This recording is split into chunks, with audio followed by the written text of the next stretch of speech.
creation, God made them male and female. This is why a man must leave father and mother, and they two become one body. They are no longer two, therefore, but one body. So then, what God has united, man must not divide. Back in the house, the disciple questioned him again about this, and he said to them, "The man who divorces his wife and marries another is guilty of adultery against her. And if a woman divorces her husband and marries another, she is guilty of adultery too." The Gospel of the Lord.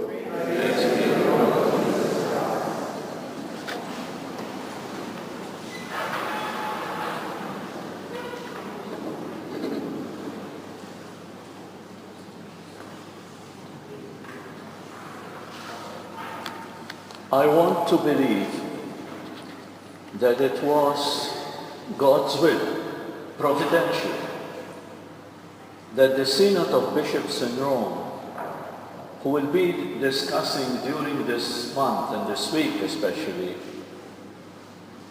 the family and the Christian family and values of the family, would start today, when we have just read the Gospel of Mark and how Jesus looked at marriage in his time, where there was divorce, where there were separations, as many as there are today, give and take a few thousands.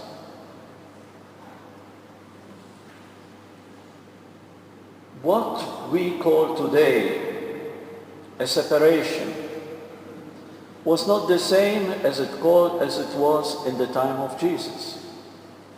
Remember that women in the time of Jesus were not considered to be at par with man. They were only used to have sexual satisfaction and to produce children. No more and no less. Unfortunately, it is the same with many Muslims and Arab countries. The women have not yet been given their own dignity as persons as much as men.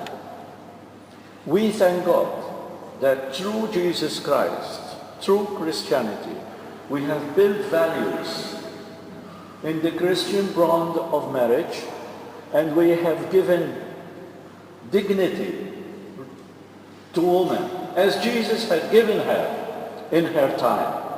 She is not an object of pleasure, but she is at the same level of man, in his own dignity in front of the hands of God, as he wanted it to be from the very beginning and created it to be like that.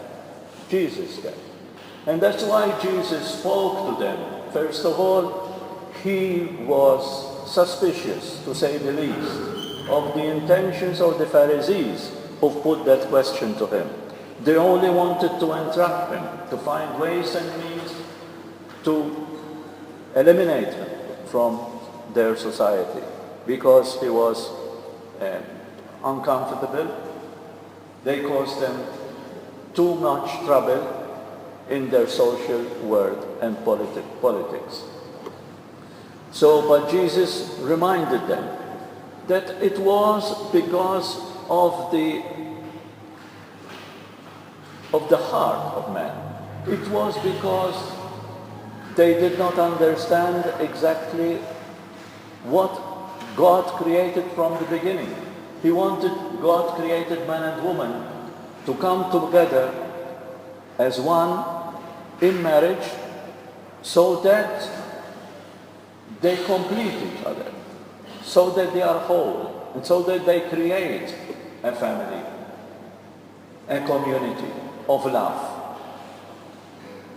Unfortunately, things don't always work like that for everybody.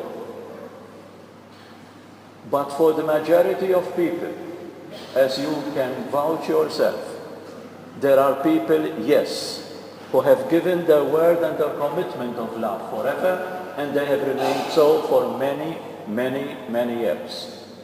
Once I was celebrating a 50th anniversary of a couple, and as we finished the Mass and finished the ceremony, the man came up the altar and he addressed his wife. This was not prepared at all. It was there and then, an impromptu thing to do. And he addressed his wife and he said, Mary, I don't remember the name now. He said, Mary, I want to tell you something. Today I love you more than I loved you 50 years ago. Imagine that, how beautiful it is for a very old man to speak like that to his old wife, with whom he lived all his life, telling her that he loved her today more than he loved her when she was physically beautiful, when she was young, and all that. And this is the kind of love that we would like to see, and I know that so many of you, so many couples, can say, yes, we had difficulties, we had problems in our relationships, we survived with the help of God, with the help of God. No one survives without God. And this is the problem, unfortunately, with many couples today, that in their marriage, in their love, they don't include God. And so problems start. Although I must say, I am very, very pleased and happy with what Pope Francis is doing, because I have been believing and saying and knowing that most of the weddings or most of the marriages that are ended, I speak for many couples because I have an old man and I've had experience, I can say that many of the separated ones that go for divorce know that most of those marriages were not marriages at all from the very beginning. And so there was a case of annulment, a case of starting afresh.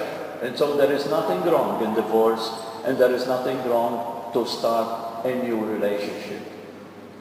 But if the commitment and if the marriage was valid in the eyes of God, we need to respect that. And we thank God if we are the ones who have experienced this in our lives. And we thank God for this. At the same time, we need to consider that not everybody has had this luck, so to say, and this gift to have his relationship forever. There have been problems for many couples, and we need not to judge, and we need to respect others people's relationship, as we do not know the story, as we don't know the reasons behind separation of that couple, and we need not to judge if those persons have decided to go into a second marriage.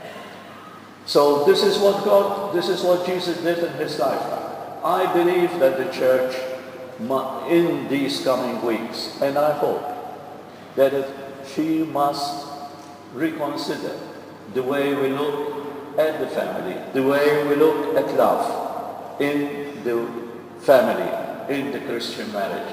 And also we need to consider also the position of the church with sexuality, and consider, for example, people who have different tendencies in nature, that there is nothing wrong, because nature is what God has created, and God is good. What created is good.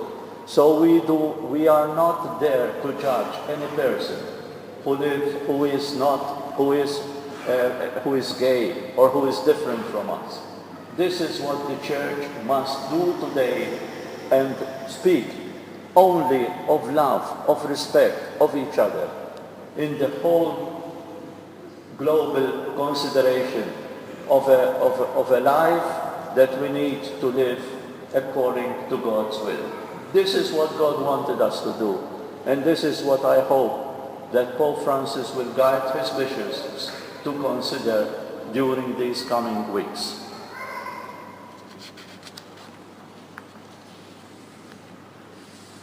Let's recite this prayer we have on the screen.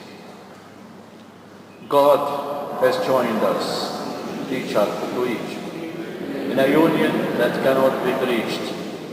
Within this partnership, tried and true, I find who I am in companionship with him. I learn to respect, honor, and revere, and all that you are, whether hidden or clear. I come to find a treasure trove of goodness and light, where once had been but shadowy night. And so I pray with God at our side. Never more from each other shall we hide, but always be open and honest and true. Children of God, let's meet